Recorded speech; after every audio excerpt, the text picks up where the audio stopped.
तो जय हिंद, जय श्री कृष्णा दोस्तों। मैं समीर यदुवंशी एक बार फिर हाजिर हूँ एक और वीडियो लेके, मतलब उसी वीडियो का दूसरा पार्ट लेकर, जो सीमा हैदर वाला की सीमा हैदर ला एजेंट है पाकिस्तानी चिल्ला रहे, तो उसी का मैं दूसरा पार्ट लेके आया हूँ क्योंकि वो वीडियो ज़्यादा लंबी होती है। तो चलो भाई शुरू करते हैं इन दूसरे भाई साहब के ऊपर। अबू हुरैरा। क्या करते हैं? मैं creative side media advertising agency में जॉब करता हूँ।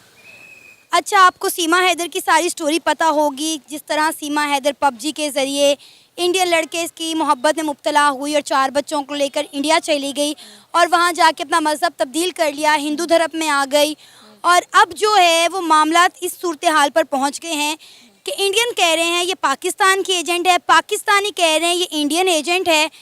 क्या कहेंगे, आपको क्या लगता है?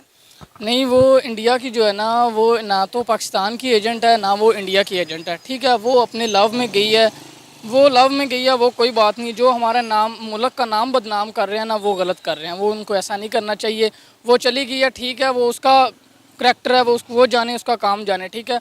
और इसमें हम हमारे मुल्क का नाम नहीं बदनाम होना चाहिए। सर, मुल्क का नाम तो बदनाम हो रहा है, पाकिस्तान को बहुत ज़्यादा डिफेम किया जा रहा है, ख़ासकर इस बात पर कि पाकिस्तान में वो गैर महफूज थी, इसलिए उसने लड़के को यहाँ बुलाने की बजाय वो ख़ुद इंडिया चली गई क्योंकि उसे इंडिया में अपना ब्राइट फ्यूचर नज़र आ रहा था। ठीक है, इसलिए वो चली गई और पाकिस्तान को बहुत ज़्यादा डिफेम किया जा रहा है। नहीं, फ्यूचर वगैरह उसका कोई नहीं है ना उधर है। उनकी पब्लिक का भी हमें पता है कि वहाँ पे कैसा काम होता है, कैसे हैं लोग। उनकी पब्लिक का भी हमें पता है और हमारी पब्लिक का भी पता है। अल्हम्दुलिल्लाह हमारी पब्लिक उनकी पब्लिक से बहुत ज़्यादा बेहतर है और हमारे यहाँ इधर बहुत सी फैसिलिटीज़ हैं। उनकी आवाम जो है ना वो बहुत ज़्यादा गरीब है, हमारी आवाम बहुत ज़्यादा अमीर है, उनकी हुकूमत अमीर है। ठीक है ना, हमारी हुकूमत गरीब है, तो उनको उधर फ्यूचर वगैरह उनका कोई नहीं है। वो सिर्फ दुनिया की 5वीं बड़ी इकॉनमी और आप कह रहे हैं उनका फ्यूचर कोई नहीं है? नहीं, मैंने भी इंटरनेशनल फील्ड में भी काम किया, मैंने इंडियन लोगों के साथ भी काम किया, मैंने पाकिस्तानियों के साथ भी काम किया, मैंने गोरों के साथ भी काम किया।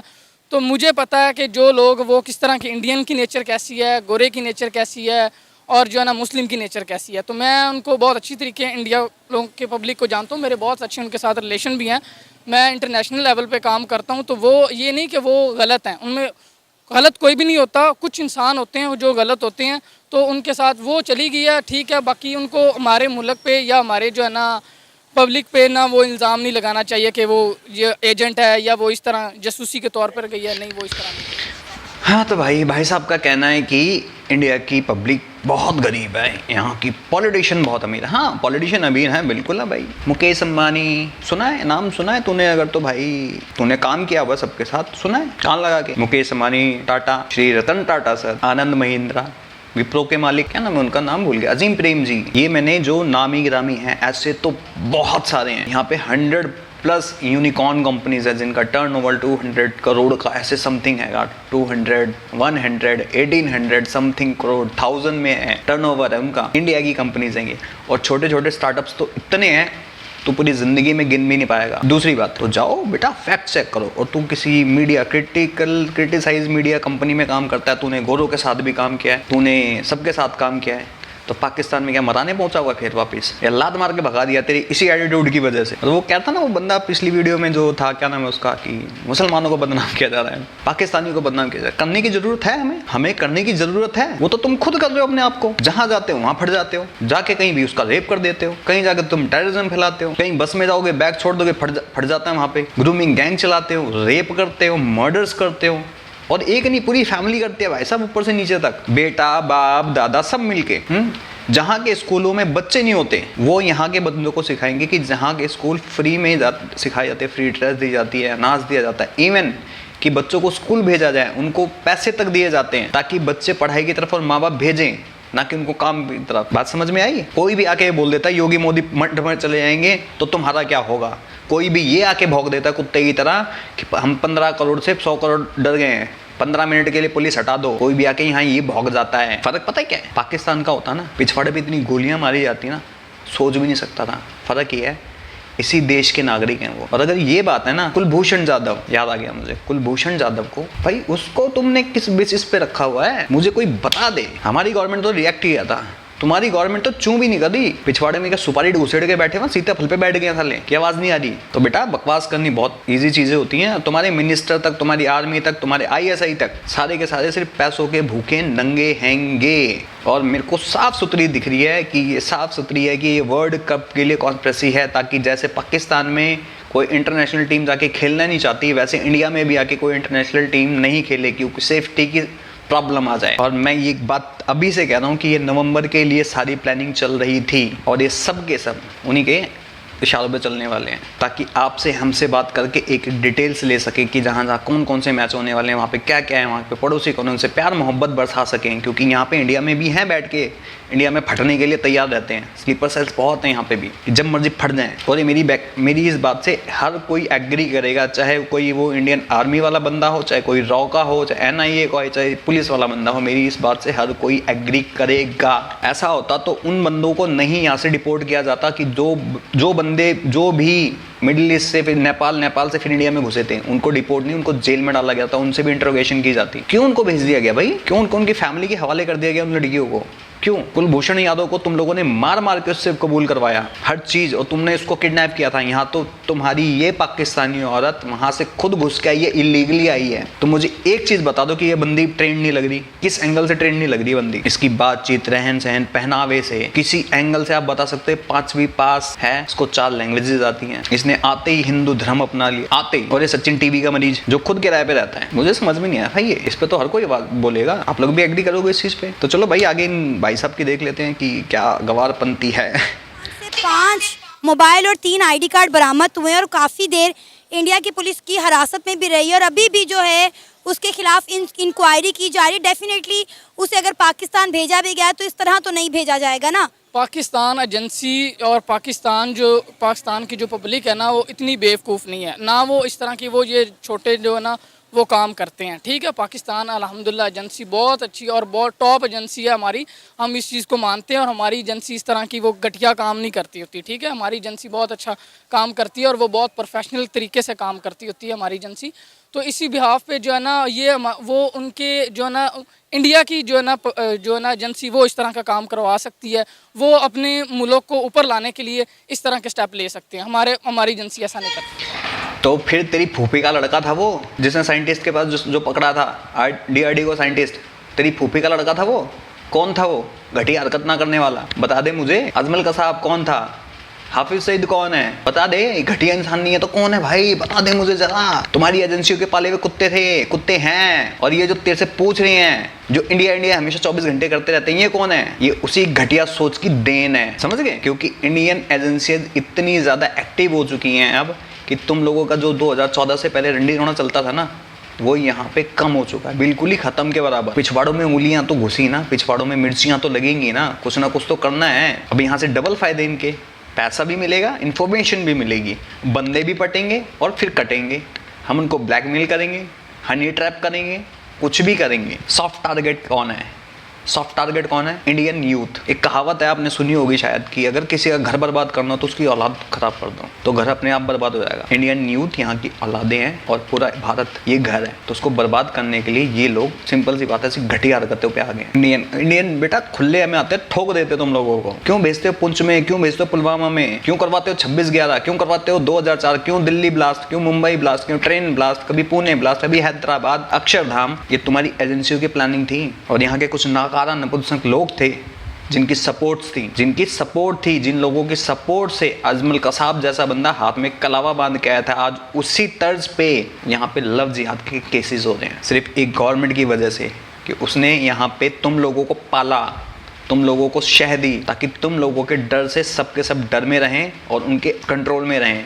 क्योंकि डरा हुआ इंसान हमेशा कंट्रोल में रहता है। और एक बात और मैं बोलना चाहूँगा अपने इंडियन से, देश के नागरिक के अंदर डर और जिम्मेदारी कानून के प्रति होनी चाहिए। डर भी जरूरी है, जिम्मेदारी भी जरूरी है, क्योंकि अगर डर है तो फिर वो फ्रीडमली नहीं जी सकता, और अगर जिम्मेदारी नहीं है तो वो देश का सत्यानाश ऐसे ही करेगा जैसे पाकिस्तान में लोग आग लगा देते हैं। क्योंकि यहाँ पे कोई जिम्मेदारी नहीं है, सिर्फ डर है, वो भी आर्मी का।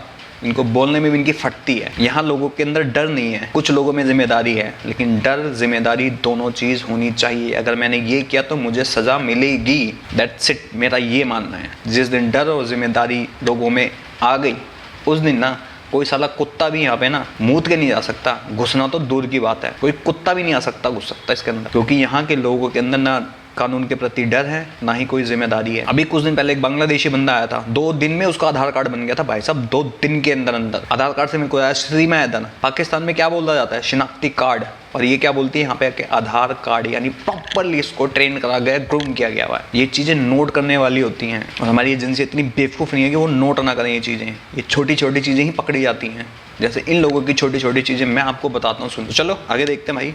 इंडिया और पाकिस्तान की एजेंसी की या दोनों मुल्कों की आर्मी की बात की जाए तो 75 सालों से जो दोनों मुल्कों के दरमियान इख्तिलाफात चल रहे हैं, जो बॉर्डर लाइन है, इतने सख्त सिक्योरिटी के बावजूद भी कैसे एक घरेलू खातून अपने 5 बच्चों को लेकर इंडिया चली गई, ना यहाँ से किसी ने जाने वाले ने पूछा और ना इंडिया में जाने के बाद पता चला।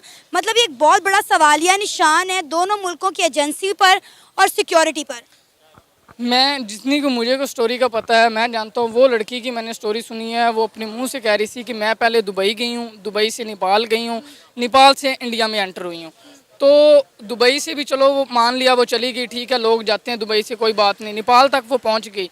अब नेपाल से उसको रेस्टोरेंट के भी स्टे मिले हैं, होटल्स के भी स्टे मिले हैं, फिर उसके बाद जो नेपाल से उसको आगे इंडिया में भेजा गया है, तो वहाँ पे उनकी जो है ना इंडियन आर्मी ने उनका साथ दिया है, या उनकी पब्लिक ने साथ दिया है, या उसके जो उसका लवर है उसने साथ दिया है।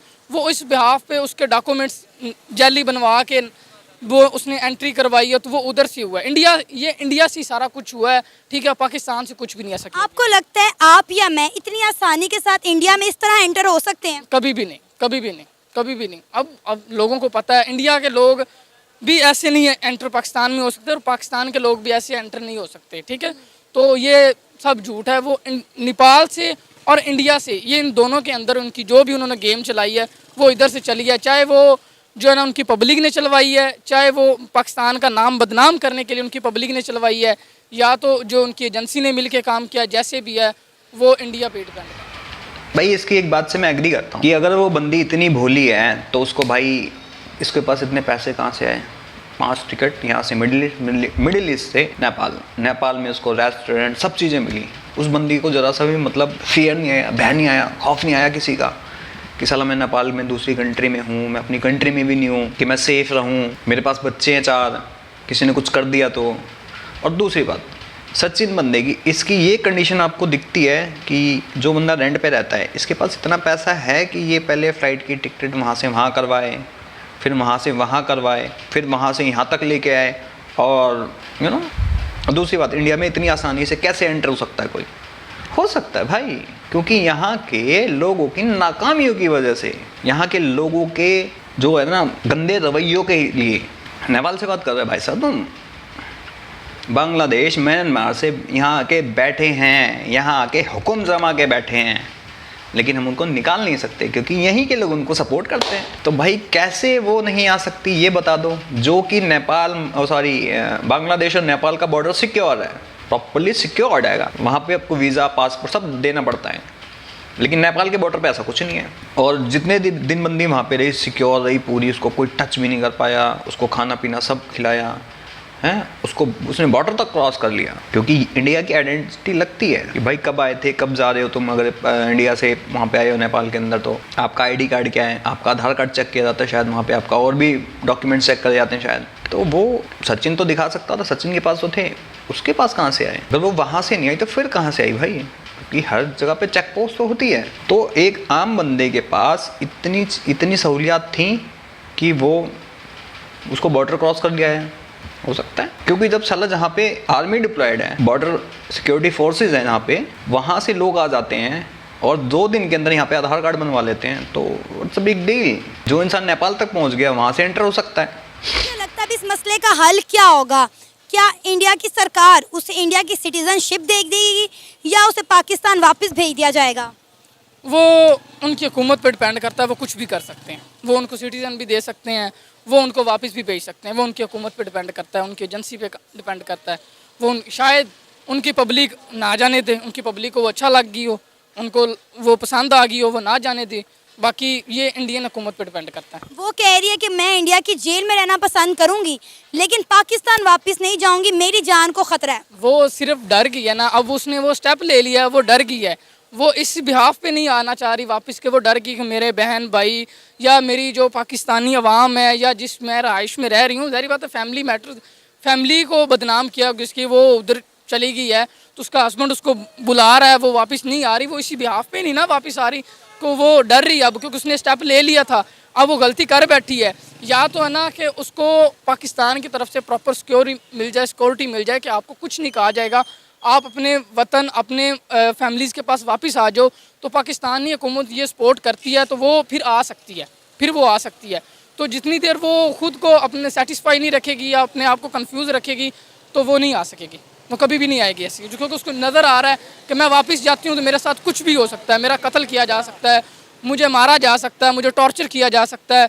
तो बहुत पाकिस्तानी हुकूमत ना करे, पाकिस्तान की पब्लिक ना करे, उसकी फैमिली तो करेगी, भाई बहन माँ बाप, तो ज़ाहिर बात है एक ख़ानदान की लड़की गई है, को कोई भी नहीं बर्दाश्त करता, चाहे वो इंडियन की हो या पाकिस्तान की हो, गैरतमंद लोग तो कभी नहीं बर्दाश्त करते। उसको पाकिस्तान में लाएंगे ही नहीं, उसको कहीं और डिपोर्ट किया जाएगा, मतलब कहीं और शिफ्ट किया जाएगा, उसको कहीं और बसा दिया जाएगा अगर इंडियन गवर्नमेंट ऐसा करती है। मैं एक चीज़ बोलूँगा कि इंडियन गवर्नमेंट को ऐसा नहीं करना चाहिए, उसको सीधा जेल में डालना चाहिए, जैसे कुलभूषण यादव को किया था। इसके साथ सख्ती से इंटरवेंशन होनी चाहिए, बिल्कुल होनी चाहिए। बच्चों को भेजना चाहिए बाल उसमें जहाँ पे बच्चे रहते हैं अनाथ, वहाँ भेजना चाहिए। इसको बच्चों से सॉफ्टली पूछना जाना चाहिए क्या चीज़ है क्या नहीं है, इसका डीएनए टेस्ट होना चाहिए, नार्को टेस्ट होना चाहिए और इसको सीधा जेल में डालना चाहिए। कोई साला प्यार व्यार का चक्कर नहीं है, कल को तो बहनचोद कोई भी उठ के आ जाएगा, साला मेरे को प्यार हो गया तो उठ के आके हाँ बहनचोद फट जाओ, क्या मतलब बनता है ये? साला ये देश है चिड़ियाघर है ये, कि जिसका जब मर्जी करता साला उठ के, कोई प्यार के नाम पे आता है, कोई कमाने के नाम पे आता है, कोई कहता है बहनचोद हम यहीं मरेंगे यहीं सड़ेंगे आके, कोई साला बांग्लादेशी उठ के आ गया, कोई रोहिंग्या उठ के आ गया यहाँ पे विदाउट परमिशन, साला चिड़ियाघर है ये। मैं तो सीधी कहता हूँ कि इंडियन गवर्नमेंट को एक कानून लेके आना चाहिए कि 3 महीने का टाइम दिया जा रहा है, जो बांग्लादेशी रोहिंग्या इलीगली यहाँ पे रह रहे हैं, इमिग्रेंट्स रह रहे हैं, जो भी हैं, बाहर निकल के खुद ब खुद 3 महीने के अंदर अंदर डिटेंशन कैंपों में चले जाएं, नहीं तो पाए जाने पे सीधा गोली मारी जाएगी और छुपाने वाले को उसकी प्रॉपर्टी जब्त कर ली जाएगी और फंसाने वाले की भी प्रॉपर्टी जब्त की जाएगी प्लस 10 साल की कैद। सीधा कानून निकालना चाहिए ये। कैसो देखो कीड़े मकोड़ों की तरह निकल के भगते ही हैं, एक बंदा नज़र नहीं आएगा भाई साहब इलीगली। फिर इसी देश को देख लेना, इसी देश को 10 साल के अंदर कहाँ मिलेगा आपको। सबसे बड़ी प्रॉब्लम ये है हमारी कि कुछ लोग यहाँ पे बैठ के एक तबका लेके उसको प्रॉपरली पूरे सिस्टम को मैनिपुलेट कर देता है। एक पूरे सिस्टम का मजाक बनाया हुआ साला इंडिया के। तो कोई स्पेशल कानून किसी के लिए नहीं होना चाहिए, सीधी बात। कोई स्पेशल कानून किसी के लिए नहीं, अमीर के लिए भी वही, गरीब के लिए भी, हिंदू के लिए, मुसलमान के लिए भी। कि अगर किसी गरीब को 10 रुपये चोरी करने के लिए सज़ा होगी तो एक अमीर को भी उसकी उतनी ही सज़ा मिलनी चाहिए। ये नहीं कि साला 10 रुपये ही तो हैं, क्या हो गया, मेरे पास तो बहुत पैसा है, मैं चल दे देता हूँ, फिर भी उसको सज़ा होनी चाहिए ताकि वो दोबारा ऐसी गलती ना कर सके। क्योंकि कानून के प्रति डर और जिम्मेदारी दोनों होनी चाहिए तो देश तरक्की अच्छे से करता है। वहाँ का युवा भी करता है, वहाँ का बुजुर्ग भी करता है, फिर वहाँ का चाहे किसान हो चाहे एक मजदूर हो, सब अपनी ज़िंदगी बहुत अच्छे से गुजारते हैं बिना किसी स्ट्रेस के। और ये रियलिटी है, आप मेरी बात इसको मानोगे। तो भाई आप लोगों को क्या कहना है इस वीडियो में कमेंट सेक्शन में ज़रूर बताएं। मैं समीर रवंशी चलता हूँ, मिलता हूँ आप सबको किसी और वीडियो में। तब तक के लिए जय हिंद, जय भारत एंड जय श्री कृष्णा।